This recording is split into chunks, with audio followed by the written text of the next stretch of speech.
Hello mga idol, please like, share and subscribe for more novel stories to uploads. Diyos ng Digmaan, JC Entertainment. Kabanata 531 hanggang Kabanata 540. Kabanata 531. Umiti si Selena.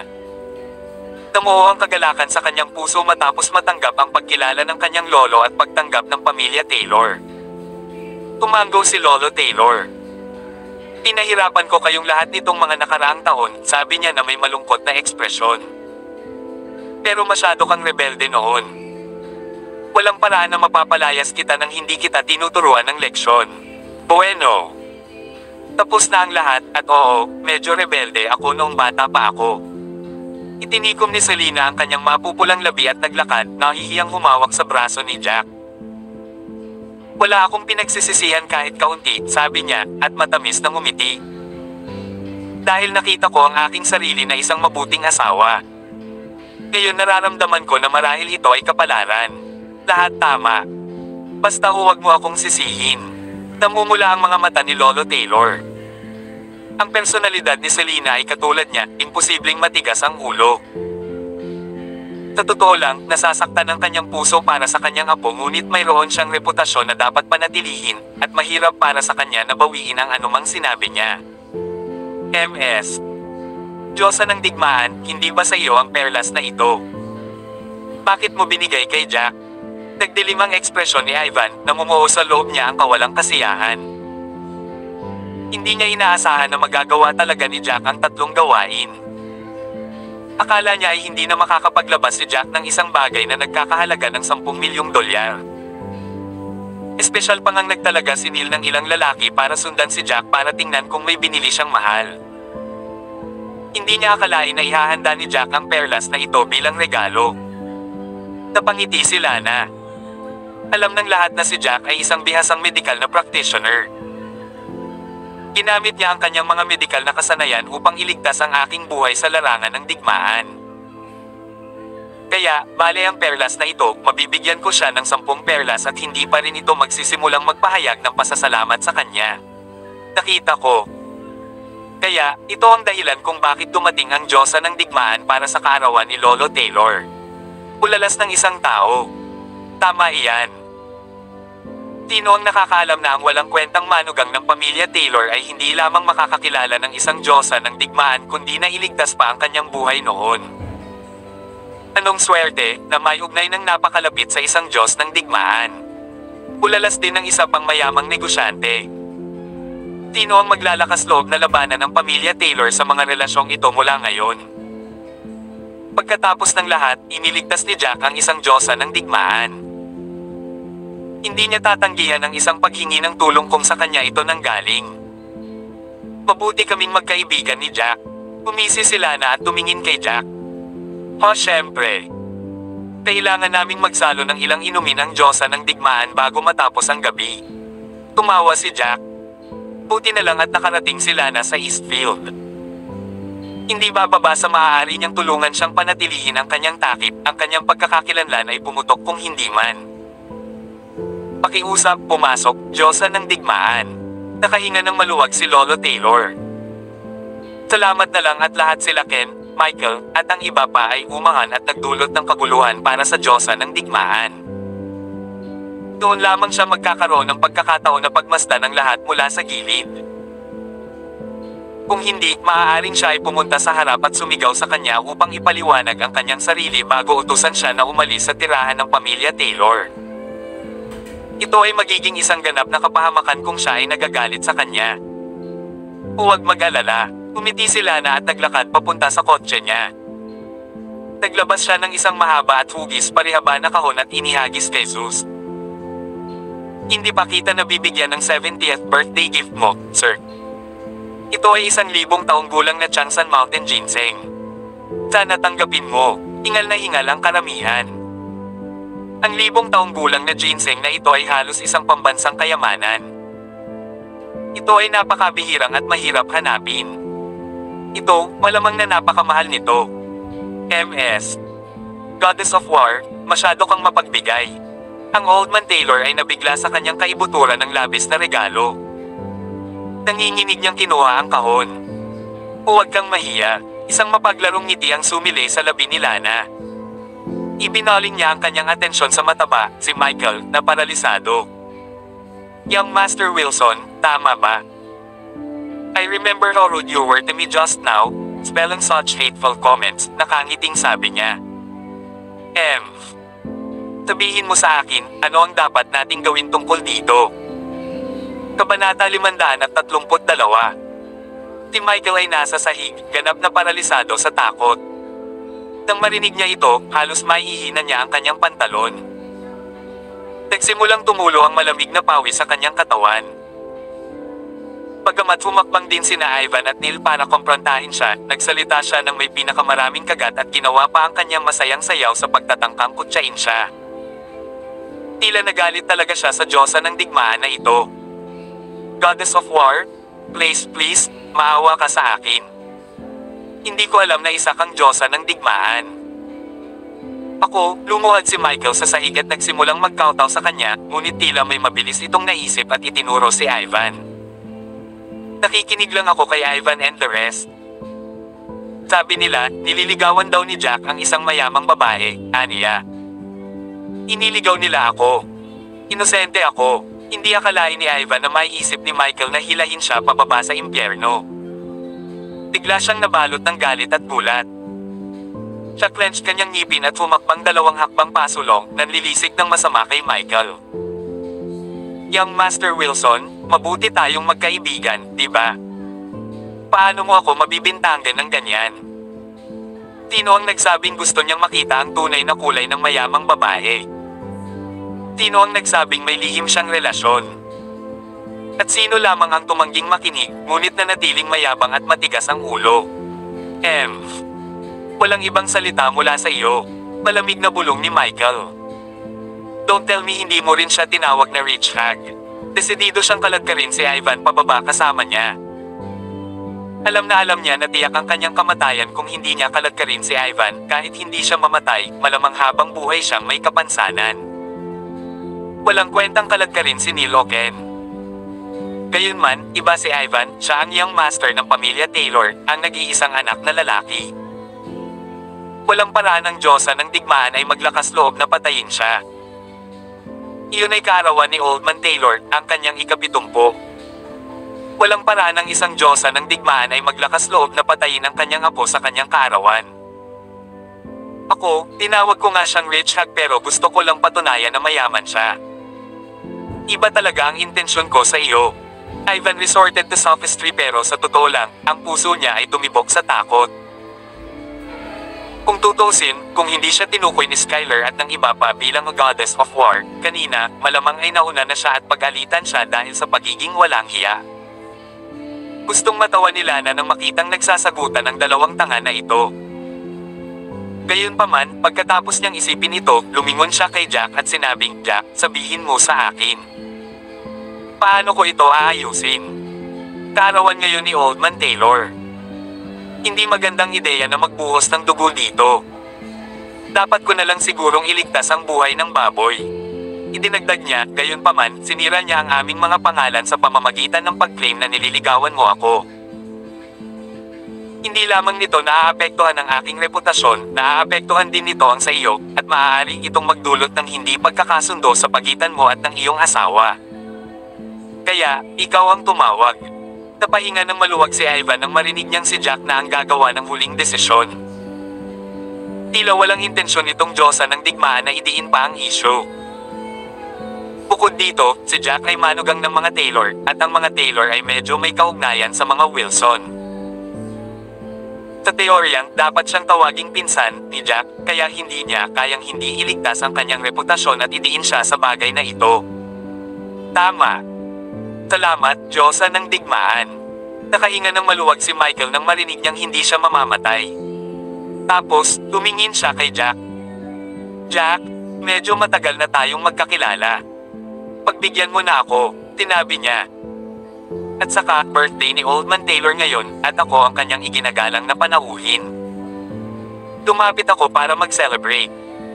Don't tell me na gusto mo akong problemayan sa halip. Isang tuyong ngiti ang ibinigay ni Jack. Tama iyan. Isa kang kagalang-galang na panauhin at kaarawan ngayon ni Lolo. Kaya hindi ko talaga kayo kayang pahirapan ng husto. Lalong natuwa si Michael. Tila hindi naman tulala si Jack dahil alam niya na siya ay isang young master ng isang pangalawang klaseng aristokratikong pamilya at hindi nangangahas na iangat ang isang daliri laban sa kanya. Kaya naman siguradong kaunting parusa lang ang matatanggap niya mamaya. Kabanata 533. Ngunit hindi niya inaasahan na magsasalita si Jack pagkatapos huminto sandali. Okay lang na Lambisteng ang pangalan ko. Total bodyguard lang naman ako na nagtatrabaho sa pamilya Drake.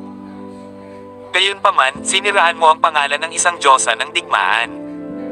Hindi ka madaling mapatawad para dyan. Ang ating diyosa ng digmaan dito ay hindi pa kasal. Ngunit sinabi mo ang mga bagay tungkol sa kanya, kinausap ni Jack si Ivan, young Master Ivan, inakusahan ka ng mataba na sinisiraan mo rin ang diyosa ng digmaan. Hindi ba halos paninirang puri din iyon para sa iyo? Tama iyan. Todo at lubusan din niyang sinisiraan ang pangalan ko. Wala akong iba kundi ang paggalang sa diyosa ng digmaan. Walang bahid ng kawalang galang sa loob ko. Sa aking paningin, si Miss Lana ang pinakamalakas na diyosa ng digmaan sa Siam. At saka, ito ay isang walang brainer na ito ay lubhang mahirap para sa isang babae na maging isang diyosa ng digmaan. Napakamot ng ulo si Ivan nang sumang-ayon siya sa sinabi ni Jack. Ibinato pa niya ang isang pahayag na malinaw na sinadya ang pagsuso kay Lana. Ano? Pinamaliit mo ba ang mga babae? Hindi niya inaasahan na magdilim ang ekspresyon ni Lana sa halip na malungkot itong magsalita. Hindi ko sinasadya yon. Ay sinasabi ko lang na hindi madali. Biglang natigilan si Ivan. Mga butil ng malamig na pawis ang damaloy sa kanyang leeg. Pagkatapos ay sinabi ni Jack, young Master Ivan, ikaw mismo ang nagsabi nito, siniraan ka ng taong ito. Pagkatapos ay gagawin namin itong madali at bibigyan ka ng pagkakataong patunayan ang iyong sarili. Ang ating diyosa ng digmaan dito ay manunood kung gagawin mo itong mabuti. Tige at bigyan mo itong mataba na 200 masasamang sampal. At ang bawat sampal ay dapat naganap na matunag upang patunayan ang iyong paggalang at paggalang sa diyosa ng digmaan. Kung hindi, nangangahulugan ito na hindi mo siya tunay na iginagalang. Ma'am. Hindi masama. Oras na para makita mo kung talagang iginagalang mo ako. Umiti si Lana at humalukip-kip ang mga braso sa dibdib. Timulan na, 200. Sobra na yan. Halos mawala ng malay si Michael sa lugar na iyon, nag-aapoy ang galit sa kanya. Si Jack ay seryosong lumalampas sa kanyang mga hangganan. Hindi ba pwedeng sabihin lang sa kanya ng lalaki na yumuko at humingi ng tawad o ano? Sa halip, sinabihan niya si Ivan na bigyan siya ng 200 sampal, matigas ang mga iyon. Ito ay kalokohan. Sobra. Yay! Ang katotohanan na pinapayagan kang mabuhay ay sapat na, Michael, at nais mo pa ring makipagtawaran sa akin. Walang karapatang questionin ang reputasyon ng isang diyosa ng digmaan. Ang mga labi ni Jack ay pumulupot sa isang malalamig na ngiti. Tumingon siya kay Ivan. Young Master Ivan, ito ay nasa iyong mga kamay. Tinabi niya. Panahon na para patunayan ang iyong katapatan, ang paggalang at paggalang na inaangkin mo na kinupkop sa diyosa ng digmaan. Napaawang ang sulok ng bibig ni Ivan. Ngayon, mas gugustuhin niya na ang diyosa ng digmaan na lang ang pumatay kay Michael sa isang kislap ng galit. Kung itataas niya ang kanyang kamay at sasampalin si Michael, isang himala kung ang kausap ay hindi nagtatanim ng sama ng loob sa kanya. Ang taong labis niyang ikinadismaya ay si Jack, napakalakas ng loob niyang hilingin sa kanya na sampailan si Michael, na inilalagay ang kanyang paggalang sa diyosa ng digmaan sa linya. Mahirap para sa kanya na maging madali sa isang bagay na nakataya. Isa pa, hindi niya kayang pekay ng sampal, ano pa kaya ang daming nanunood. Anong nakatayo ka dyan? Ilipat, pinandilatan ni Skyler si Ivan habang pinapaalala ito. Tama iyan. Ang pagpapabiye sa kanya na mabuhay ay awa sa sarili, kung isa sa alang-alang ang sinabi niya tungkol sa isang diyosa ng digmaan. Tumanggo din si Queen. Kung hindi mo ito handa, ako ang papalit sa iyo at ipagtatanggol ang kanyang karangalan. Sasampalin ko siya hanggang mamatay sa 3 hampas. Si Zyle, isa pang God of War, pumagalpak ng tawa. Kabanata 534. Natakot si Michael sa mga sinabi ni Zyle, nanginginig na parang jelly ang taba sa pisngi.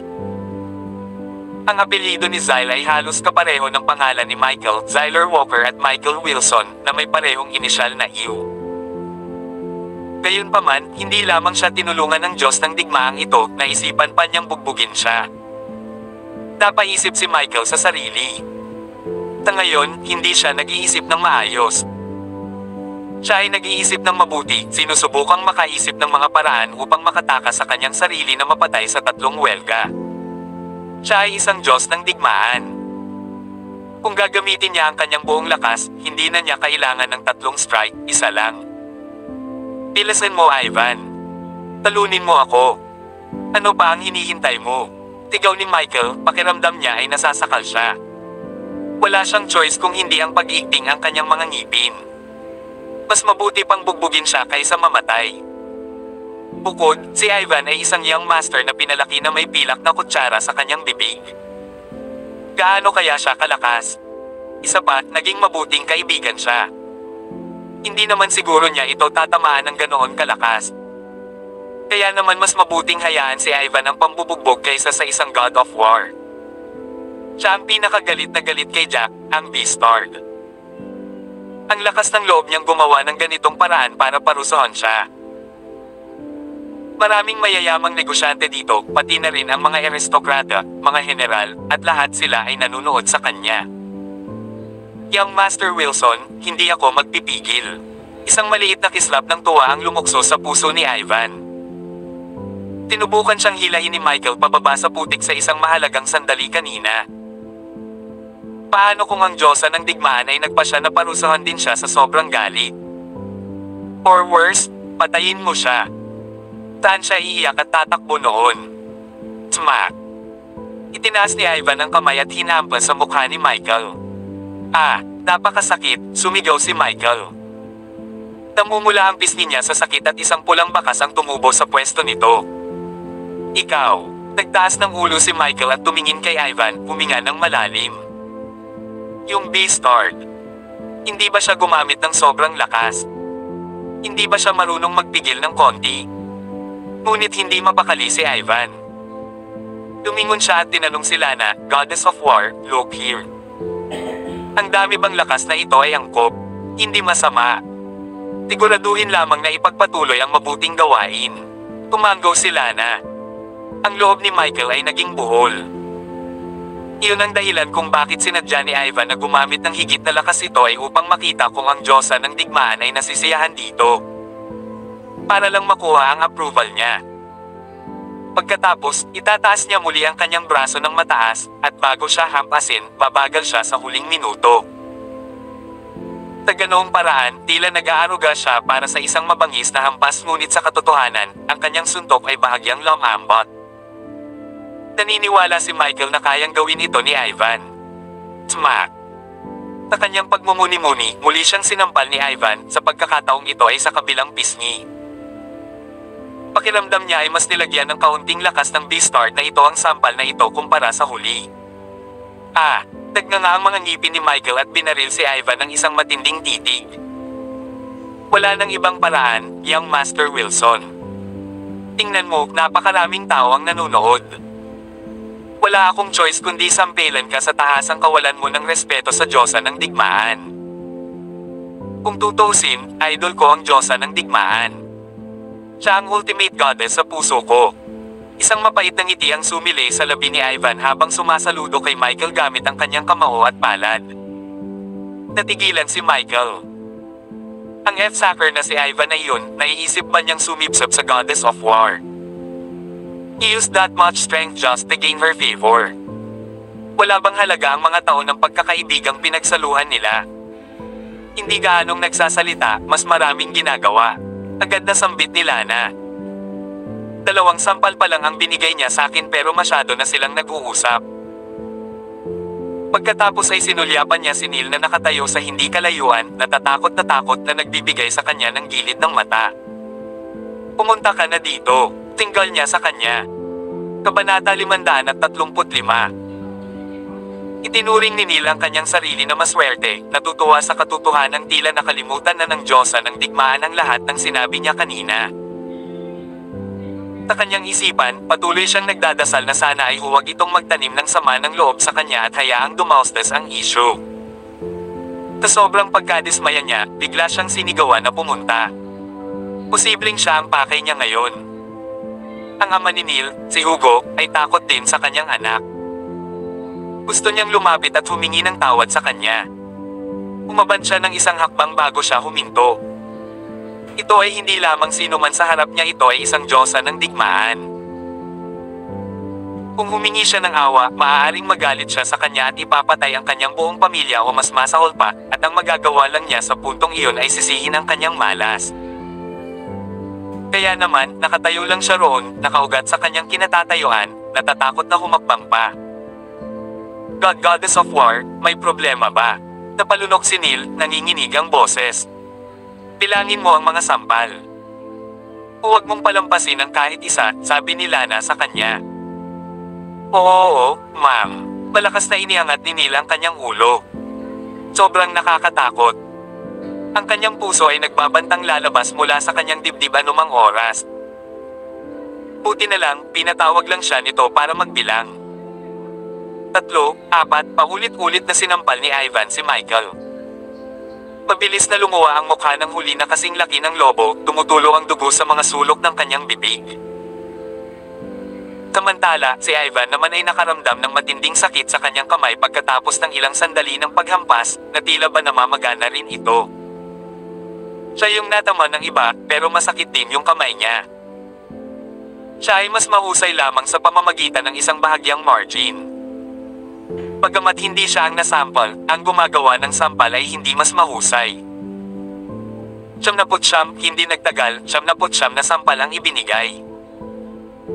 Si Michael ay sinampal hanggang sa ang kanyang mukha ay kasing pula ng isang kamatis, na namamaga sa mga hindi makatao na antas. Siya ay may mapurol na tingin sa kanyang mga mata na sinampal hanggang sa punto ng pamamanhid. Maliwanag na lubos niyang nakilala ang kanyang pagkakamali. Ako, ang pinuno ng pamilya Drake, si James Drake, ay dumating kasama ang pamilya Drake upang batiin si Sir Taylor ng maligayang ika-70 kaarawan. Sila ay, sa sandaling ito, dumating sina James, Yvonne, Tanya, Timothy, at ang iba pang miyembro ng pamilya Drake na naghandog ng napakamahaling regalo. Diyos ko! Anong nangyayari dito? Nakatanggap si James ng pagkabigla ng kanyang buhay sa sandaling pumasok siya. Nakita niya si Young Master Wilson na nakaluhod sa lupa na sinampal ni Ivan Taylor. Ang mukha ng una ay namamaga na kasing laki ng baboy. Ha? Young Master Clark? Natigilan din si Tanya. Ito ay isang birthday party, hindi ba? Bakit may napakalungkot na nangyayari ngayon? Ang Diyosa ng digmaan. Nandito ang Goddess of War. Kita mo. Hindi ba sila na Zex iyon? Mabilis na napansin ni Timothy sila na at napabulalas. Hindi ko akalain na ang Diyosa ng digmaan ay magiging napakaganda sa kanyang uniforme. Master Drake. Ito ang nangyari. Ipinaliwanag ng isa sa mga usher ng pamilya Taylor kay James at sa kanyang pamilya habang naglalakad sila papasok. So yun ang nangyari. Si Michael na kasing bulag ng paniki. How dare he say something like that sa Goddess of War? Natigilan si James. Karaniwang inihagis ni Michael ang kanyang timbang nang walang kahihiyan sa harap ng iba, ngunit sa pagkakataong ito ay nasaktan niya ang Diyosa ng digmaan. Walang magawa tungkol dito. Inihingi niya ito. Pagkatapos niyang sabihin iyon ay hindi niya maiwasang mapatingin kay Jack. Hindi niya inaasahan na si Jack, ang manugang ng pamilya Taylor, ang nagligtas sa buhay ng Diyosa ng digmaan. Sino ang makakaalam na magkakaroon siya ng ganoong koneksyon sa Goddess of War? Gayunpaman, mabilis niyang naramdaman na may mali. Ganun ba talaga? Ginamit ni Jack ang kanyang mga medikal na kasanayan upang iligtas ang Diyosa ng digmaan bago ito lumakas upang maging isang Diyosa ng digmaan. Kung gayon, bakit mahigpit na confidential ang file ni Jack? Bakit kakaiba ang kanyang file? Bakit napakaraming bagay ang hindi opisyal na naitala? Walang makahuhula sa ginawa ni Jack habang siya ay isang sundalo sa loob ng 5 taon. Iyon ang dahilan kung bakit malamang na ang koneksyon sa pagitan ni Jack at ng Diyosa ng digmaan ay hindi ganoon kasimple. Si Jack ay hindi bababa sa isang Diyos ng digmaan. Malamang iyon ang nangyari. Kabanata 536. Pagkatapos ng ilang pagmumuni-muni, lumingon si James sa katulong ng pamilya Taylor na nakatayo sa tabi niya. Medyo naliligaw kami dito kasi medyo late na kami dumating. Binanggit ba ng Goddess of War si Jack na may hawak na isang posisyon? Tanong niya, tahimik ang tono. Tulad ng isang Diyos ng digmaan. Naku, wala siyang sinabing ganyan, pero sabi nga ni Jack nakatanggap siya ng token pero nawala siya. Sa kanya rin daw ang perang ginamit niya para sa villa na iyon. Malamang head commander siya. Malaking accomplishment kung nahawakan niya ang titulong iyon sa loob ng 5 taon. Sagot ng katulong. Bakit wala siyang sinabi kung isa siyang head commander? Nagtanong si Spectre na nakatayo sa likuran dahil sa curiosity. Ipinaliwanag ni Master Jack na natatakot siyang walang maniwala sa kanya dahil nawala ang kanyang token sa kalsada. Kaya lang, hindi niya sinabi kahit kanino. Pero hanga talaga ako sa kanya. Ang Diyosa ng digmaan ay maaaring hindi man lang nakatayo sa harapan natin ngayon kung hindi dahil sa kanya. At hindi sana napakaraming kilalang tao ang darating sa kaarawan ng ating Panginoon. Nagpatuloy ang katulong habang pasulong. Actually, si Miss Selina ay isang mabuting dalaga at hindi rin masyadong magulo ang kanyang asawa. Sa wakas ay nakuha na nila ang pag-aproba ng pamilya Taylor. Sana ay mabuhay silang magkasama sa natitirang bahagi ng kanilang buhay sa kaligayahan. Huwag kang mag-alala. Tiyak na mangyayari iyon. Isang maliit na ngiti ang sumili sa mukha ni James. Hindi siya makapaniwala sa sinabi ni Jack. Nawala ang kanyang token. Masyadong nagkataon lang. Naramdaman niyang hindi ganoon kadali ang pagkakakilanlan ni Jack. Iniisip niya kung paano nakumbinsi ni Jack si Lana, isang Diyosa ng digmaan, na tumulong na itago ang kanyang pagkakakilanlan. Napaisip siya. Marahil ay dahil nasugatan ang Diyosa ng digmaan di nagtagal pagkatapos niyang magsundalo bago siya naging malakas. Ginamit ni Jack ang kanyang mga medikal na kasanayan upang iligtas siya, kaya pumayag siyang tulungan siya. Master Drake, Miss Tanya, Mr. Timothy. Nandito ka na. Nakangiting bati ni Jack nang mapansin niya si James at ang iba pa. Ma'am. Malamang mas maaga pa sana kaming dumating kung hindi nag-half day si Tanya at Yvonne para lang pumili ng damit at mag-makeup. Tumango si James at pinagmasdan ang paligid. Mukhang late na tayo dumating. Master Drake. Isang karangalan na narito ka. Agad na humakbang ang matandang Taylor para makipagkamay sa kanya. Sa sandaling iyon, puminto na rin si Ivan. Halos namamaga ang kamay niya. Nasusunog ito sa pagod. Tumura si Michael ng dugo at bumagsak sa lupa, hindi na nakayanan ang mga pambubugbog. Ang mga bodyguard na kasama niya ay nakatayo sa pangunahing pasukan ng tirahan ng pamilya Taylor, naghihintay ayon sa kanilang mga utos. Nakita nila ang bawat pangyayaring naganap. Sa kasamaang palad, hindi man lang sila nang ahas na payagan ang isang tunog na makatakas mula sa kanila. Napakaraming makapangyarihang tao doon. Hindi sila naglakas loob na madaliin ito. Nahimate siya. Napalunok at napabulala si Neil habang nakatingin kay Michael na ang mukha ay namamaga na hindi na makilala. Dalhin mo ang mga bodyguard niya dito para dalhin siya pabalik. Naiinip na wika ni Lana. Mabilis na pumasok ang ilan sa mga bodyguard ng pamilya Wilson, binuhat si Michael at mabilis na pinaalis. Natatakot sila na baka mamatay sila dito kung masyadong mabagal ang kanilang galaw. Ang taong ito ay kulang sa pisikal na pagsasanay araw-araw. 200 sampal lang ang natanggap niya, nawala na siya ng malay ng ganoon, natatawang sabi ni Zyle. Kabanata 537. Lana, Miss Goddess of War. Long time no see. Tinawag ni James si Lana, agad na humakbang pasulong matapos madala si Michael. She nodded her head, saka napansin ang 2 dilag sa tabi niya. I assume na itong 2 ito ang maalamat na dilag, Tanya at Yvonne. Nakangiting sabi niya. Nagulat si Tanya nang marinig iyon. Hindi niya inaasahan na ganoon pala ang papuri sa kanya ng Diyosa ng digmaan. Hello, Goddess of War. Ako si Tanya Drake. Hindi ako ganoon kaganda, mas maganda ka kaysa sa akin. Hindi lang maganda ang katawan mo, mayroon ka ring napakalakas na aura. Mabilis ding dagdag ni Yvonne, tama. Hindi lahat ay nagtataglay ng aura ng isang Diyosa ng digmaan. Palaging mayabang si Michael.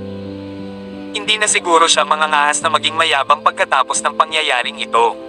Panay at malinaw ang mga mata nitong dalawang dilag. Nakasuot sila ng simple. Maganda ang impresyon sa kanila ni Lana. Pagkatapos niyang mag-isip tungkol dito, walang pakialam niyang inilabas ang kanyang name card at ipinasa kay Tanya. Nandito ang phone number ko. Maaari tayong lumabas para uminom ng kape kapag libre tayo. Tsaka hindi ko alam na maraming tao dito sa Eastfield. Natigilan si Tanya sa maharlikang pagtrato. Napalunok siya bago kinuha ang maliit na name card. Lahat tama. Makikipag-ugnay ako sa iyo kapag mayroon akong oras. Oh, tama. Ito ay akin. Mabilis niyang inilabas ang kanyang name card at iniabot iyon sa ibang babae, bahagyang yumuko habang ang dalawang kamay ay nakapulupot sa card. Hindi mapigilan ni Lana na mapangiti sa mga kalokohan ni Tanya. Huwag ka kasing seryoso. Hindi ako Diyos. Pretuhin mo lang ako tulad ng sino mang normal na tao, tulad ng isang kapatid na babae. Hindi ko dapat ginawa iyon. Kahit hindi ka Diyos, malapit ka. Isa kang Diyosa ng digmaan. Hindi masanay si Tanya. Tila na ay isang makapangyarihang Diyosa ng digmaan, paano niya ito pakikitunguhan bilang isang regular na kasintahan at mag-hangout ng casual? Walang paraan na magagawa niya iyon. Nakaramdam na siya ng stress na nakatayo sa harap ng Goddess of War, pakiramdam na parang ang di nakikitang mga kamay ay kumakapit sa kanyang puso. Hindi pa niya naranasan ang ganitong pakiramdam noon. Mayroong isang hindi matukoy na prestihiyo, isang hindi matukoy na kapaligiran ng lakas sa harap niya. Ako ay isang Diyosa ng digmaan. Matagal na iyon. Nagretiro na ako ngayon. Hindi alam ni Lana kung matatawa o maiyak. Gusto lang niyang tanggalin ang kanyang mga titulo at magkaroon ng dalawang bagong kaibigan. Ang kanyang pamagat ay naging mahirap para sa iba na makipag-ugnayan sa kanya ng normal. Si Timothy, na nakatayo sa tabi ng kanyang kapatid, ay may malungkot na ekspresyon. Pakiramdam niya ay na-sideline siya ng Goddess of War. Tinadya pa niyang magbihis ngayon at magsuot ng suit na sharply tailored. Siyempre, gusto niyang makuha ang atensyon ng Goddess of War. Maya-maya, dumating na ang lahat ng bisita. Umunat ang noo ni Zeus nang tingnan niya ang lugar. Parang ang daming tao. Hindi niya alam kung sapat na ba ang 220 na mesa para maupo ang lahat. Sino ang gumawa nito? F-sick. How dare niyang bugbugin ang anak ko ng ganito?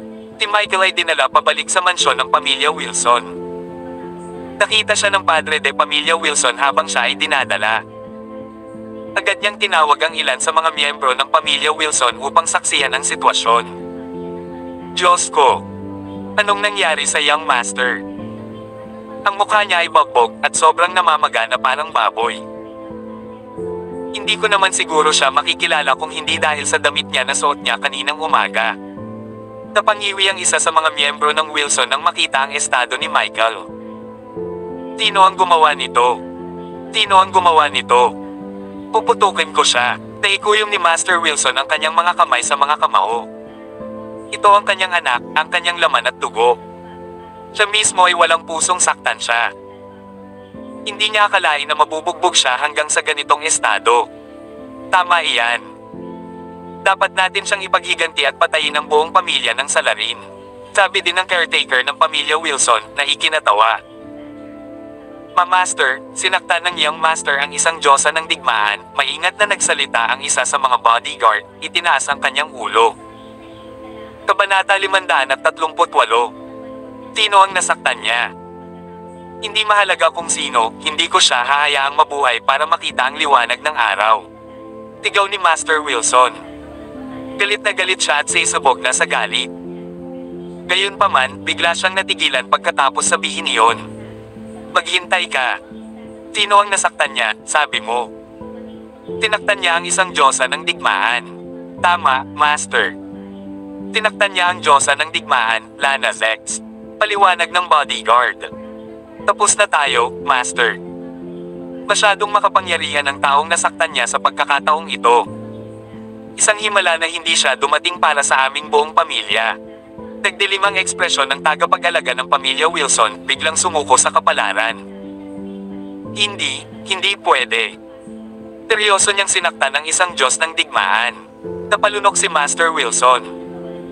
Ang galit na kumukulo sa kanya kanina lang ay napawi sa isang iglap. Napalitan ng takot. Iyon ay isang diyosa ng digmaan. Bale ang mga powerhouse ng Eastfields, kahit ang mga powerhouse ng ibang malalaking lungsod, ay maglalakas loob na saktan ng isang tao na ganyan. Mayroong maraming mga tao sa labas upang kumita ng kanilang pabor kahit na hindi niya akalain na sasaktan talaga ng sarili niyang anak ang gayong makapangyarihang figure. Maghanap ka muna ng mga doktor para sa kanya. Sumigaw si Master Wilson sa dalawang bodyguard pagkatapos ng ilang sandali ng katahimikan. Pagkaalis ng mga bodyguard ay agad niyang inutusan ng ilang iba pa na isama muna si Michael para magpahinga. Pagkatapos, mamaling siya sa isa pang bodyguard. Anong nangyari? Hindi tanga ang anak ko. Tiyak na hindi siya tanga para saktan ng isang diyosa ng digmaan. Ito ang nangyari, Master. Alam mo na ang diyosa ng digmaan na ito ay palaging gustong mapanatili ang mababang profile, napangiti ng mapait ang bodyguard at sinabi kay David ang lahat. Seryoso? Bakit may maskara kung walang nangyayari? Ang aking anak ay nakatanggap ng isang hindi patas na pambubugbog. Kinagat ni David ang kanyang mga ngipin. Naniniwala siya na hindi sasabihin ni Michael ang ganoong bagay kung alam niyang isa itong diyosa ng digmaan. Hindi siya kailanman magpapakita ng gayong kawalang galang sa kanya. Gayunpaman, ang lahat ng ito ay nakaraan. Wala siyang pagpipilian kundi ang sumuko. Gayunpaman, natakot ang kanyang puso nang maisip niyang binugbog ang kanyang anak hanggang sa mabaliw. Yung Beastard, Ivan. Tinasampal ang isang tao dahil lang sa sinabi nila sa kanya at gumamit pa ng napakabigat na kamay. Baka nabugbog na ang anak ko kung nakatanggap pa siya ng ilang sampal. Marina ikinuyong ni David ang kanyang mga kamao. Gusto niyang putulin ang pump na iyon.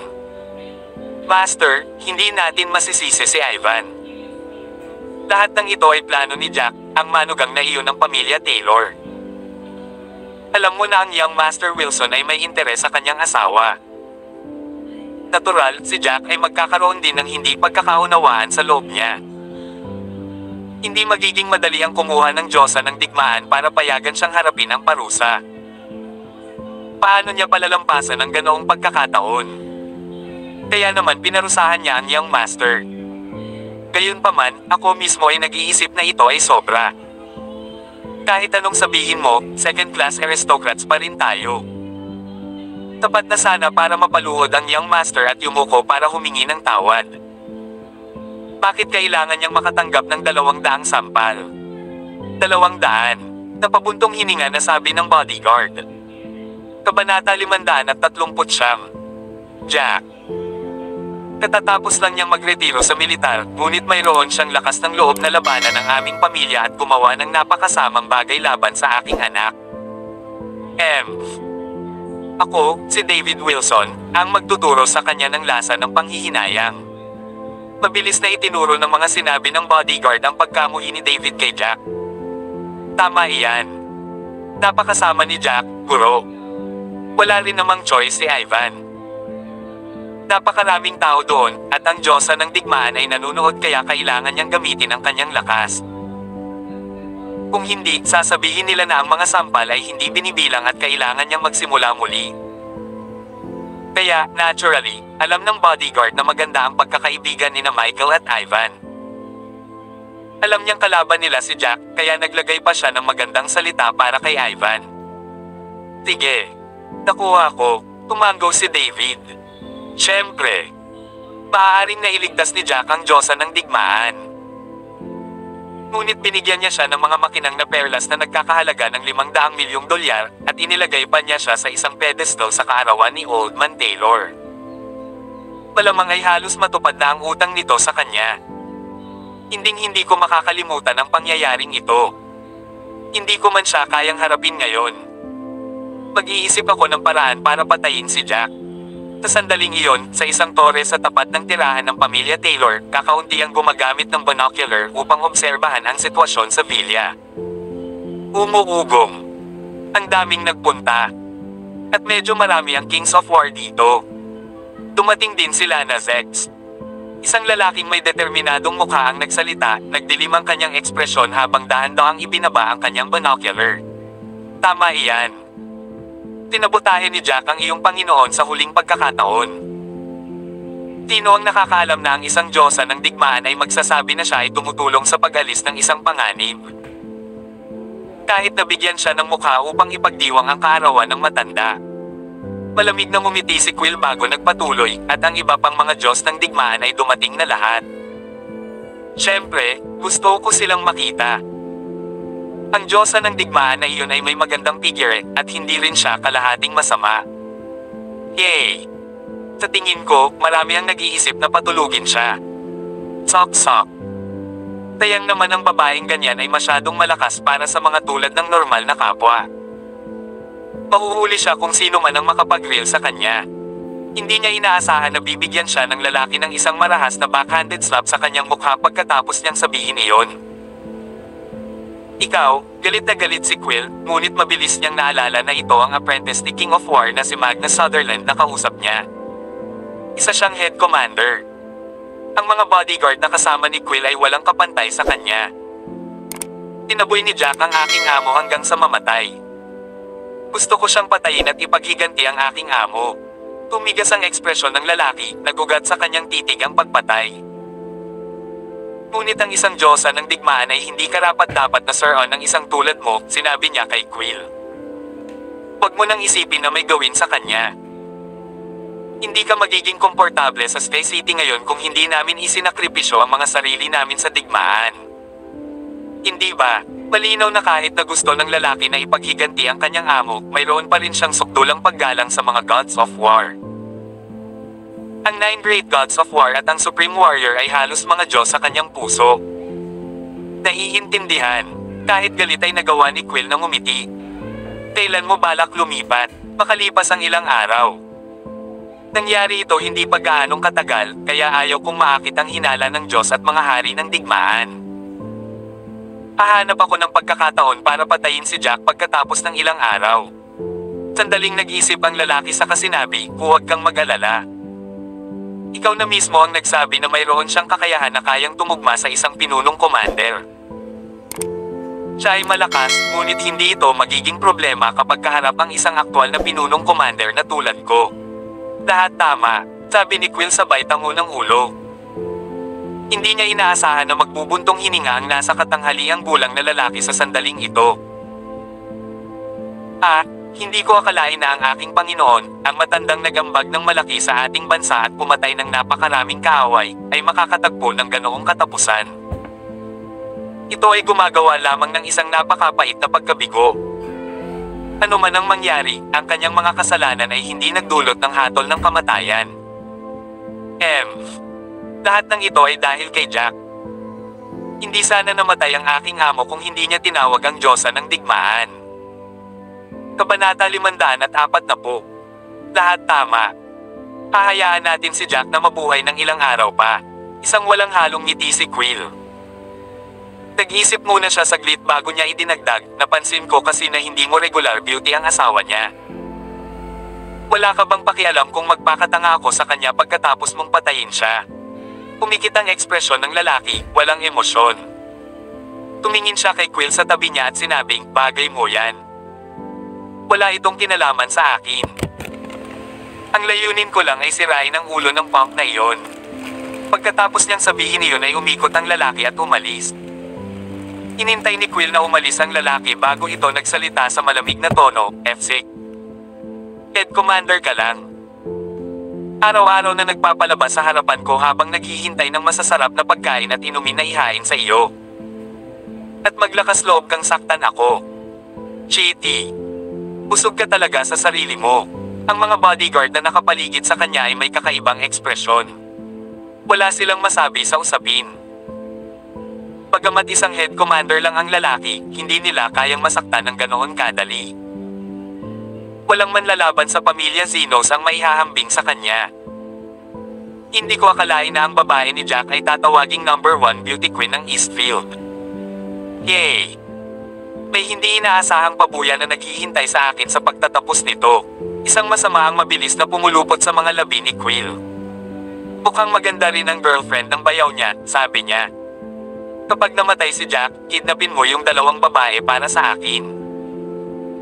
Gagamit ako ng hindi kinaugalian na paraan para ipaghiganti ang tiyuhin ko. Nagtataka ang mga bodyguard sa likod niya. Mukhang iba talaga ang young Master Zenos na ito. May sinabi siyang masama na parang walang mali. Halika na. Cheers! Ang tagal ko nang kumalas. Todong ngiti si Skyler. Nakita na niya ang Diyosa ng digmaan ngayon at nakipagmesa pa siya rito. Siya ay labis na nasa sabik. Tama iyan. Hindi ko akalain na magkakaroon ako ng pagkakataong makipag-inuman kasama ang Diyosa ng digmaan. Excited na expression din ang suot ng King of War na si Zyle, namumula na ang mukha niya sa alak. Pagkatapos niyang mag-isip, binigyan niya ng awkward smile si Lana. Miss Goddess of War, isa akong uneducated bastard. Hindi pa ako naging isa para sa mga aklat at hindi ako magaling na tagapagsalita. Sasabihin ko kung ano ang gusto kong sabihin pagkatapos kong uminom. Isa akong carefree spirit kung tutusin. Sana mapatawad mo ako kung may mali akong nasabi. Huwag mo akong hawakan. Hindi napigilan ni Lana na matawa. Ito ang uri ng tao na nagustuhan niya, hindi ang mga calculative, manipulative na uri. Pagkatapos niyang tumawa, itinaas niya ang baso niya at kinausap si Zyle, Tara, inom tayo. Huwag kang mag-alala. Hindi rin ako maliit na klase. Lahat tama.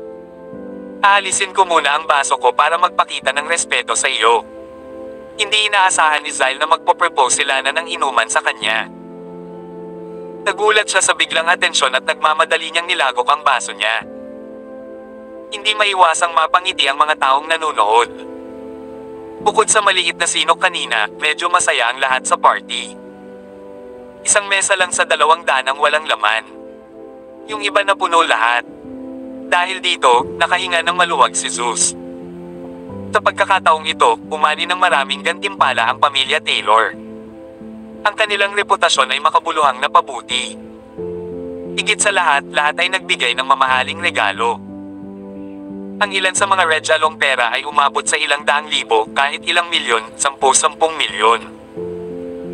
Maliwanag na nais nilang magkaroon ng magandang relasyon sa pamilya Taylor.